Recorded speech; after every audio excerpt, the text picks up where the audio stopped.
Fala galera, eu sou o Fabiano Bandeira e agora também teremos um espaço aqui para os grandes ídolos do futebol brasileiro, vejam só. Eu vou começar com ele, Mané Garrincha.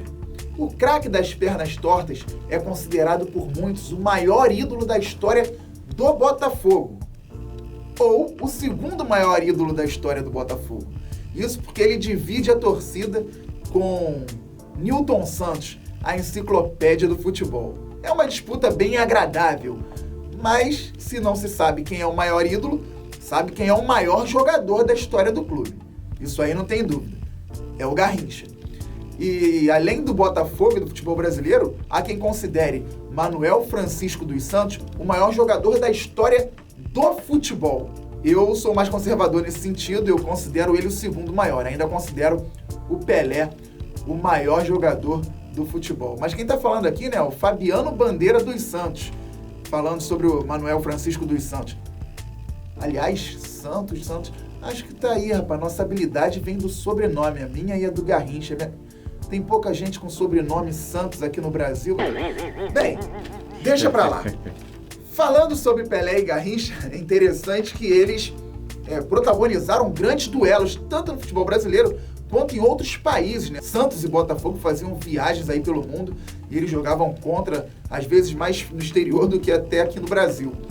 E juntos na seleção brasileira, dois fenômenos. Entre 1958 e 1966, eles disputaram unidos ali, juntos, mesmo time, Garrincha e Pelé. 40 partidas, 36 vitórias, 4 empates e 55 gols. 2 cavalos, com todo respeito. Quando Pelé se machucou na segunda partida da Copa de 62, Garrincha assumiu toda a responsabilidade. Tudo bem, justiça seja feita. Amarildo, o possesso, substituiu muito bem o rei. Mas o Garrincha só faltou fazer chover. Fez gol de perna direita, de perna esquerda, de cabeça, dentro da área, fora da área, sem contar os dribles sensacionais que ele aplicava. No final, segundo título para a seleção brasileira, segundo título mundial e também para o Garrincha. Ele deu um show naquela Copa. Já tinha jogado bem em 58 junto com o Pelé, mas em 62 ele foi o melhor da Copa, o melhor do mundo e tudo mais. Fabiano, e no Botafogo, o Garrincha foi bem? Bem fui eu quando passei na prova da autoescola. O Garrincha foi fantástico no Botafogo. Ele chegou ao Glorioso em 1953 e jogou até 1965. Disputou 614 jogos e fez 245 gols. E eu tô falando de um ponta direita, eu não tô falando de um centroavante. O Garrincha, num tempo no qual nem a Libertadores era tão valorizada, disputou com o Botafogo inúmeros torneios no exterior e ganhou aí pelo menos 10 torneios importantes contra times muito bons lá fora.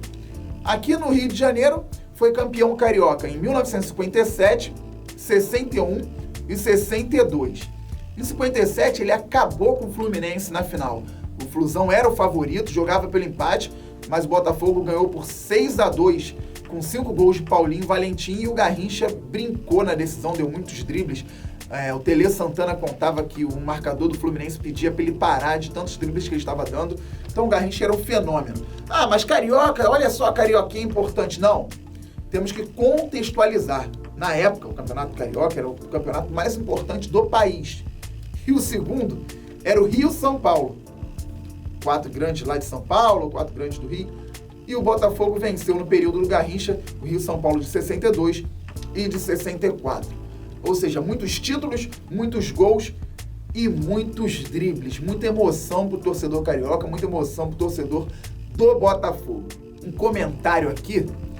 Uma vez eu cobrindo a seleção brasileira lá na Granja, pela Rádio Opinião, antes da Copa do Mundo do ano passado, eu conheci um jornalista sueco e botafoguense.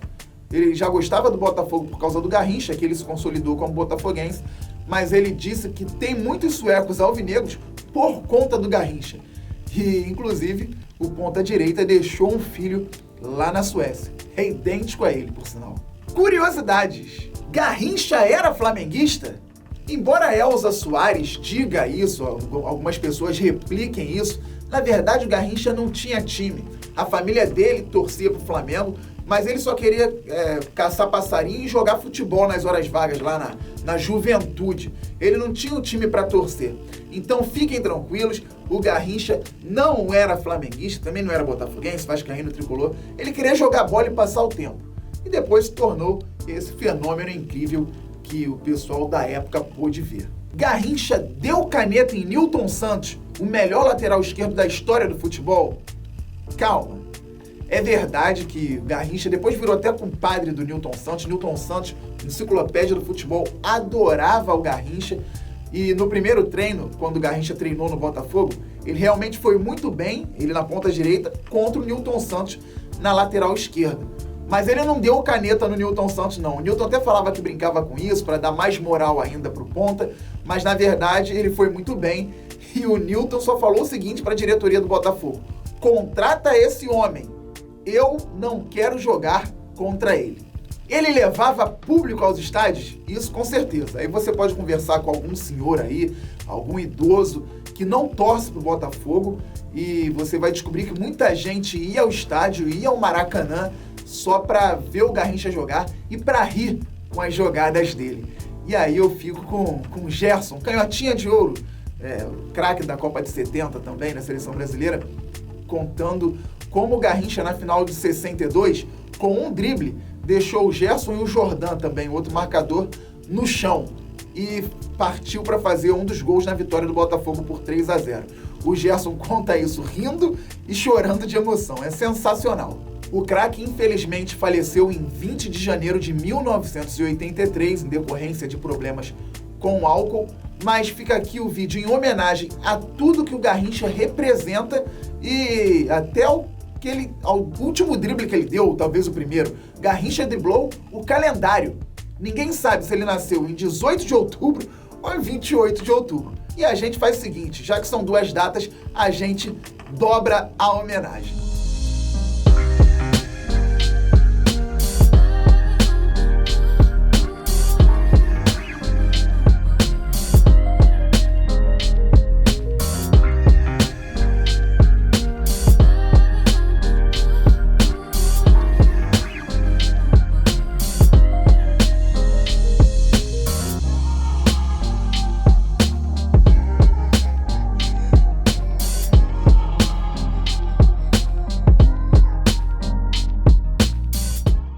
Antes de eu ficar por aqui, aquele recadinho especial.